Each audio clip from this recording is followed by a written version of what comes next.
This is a story about how everything works out for you, even down to the tiniest details. I'm going to tell a story about the tiniest little miracle where God just worked everything out for me. But first, I want to start with saying that I'm a firm believer that God created the universe, that source God created the universe, everything came from God, and that the universe is it is a living intelligence and is able to orchestrate situations to work for us.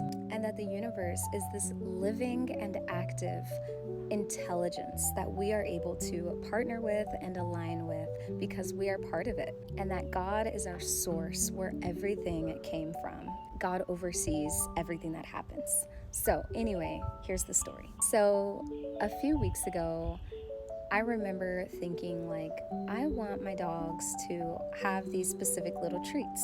One of my dogs is a very particular eater, and so finding treats that work for him is kind of difficult.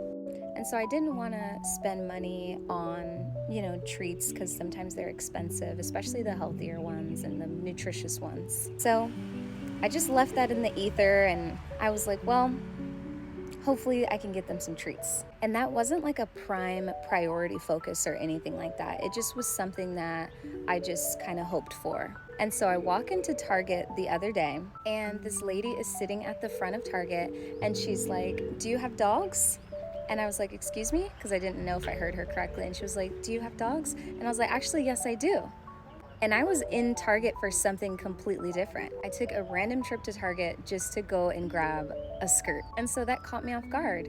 And so I walked up to her and she was like, "Here you go." And she hands me 2 bags of free treats. They're dog treats. And so I'm looking at the bag and I'm just so grateful. I'm smiling. I'm so excited.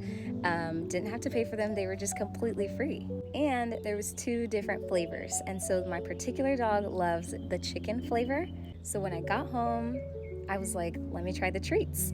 And so I broke off a piece and he sniffed it and he immediately was licking and licking and licking and sniffing and eating, just like enjoying it so much. So those little things matter in life. It's not always about this like huge spiritual development or, these grand moments in life. Like those are all amazing, but tiny little details, God orchestrates all of that. The universe is able to orchestrate whatever you need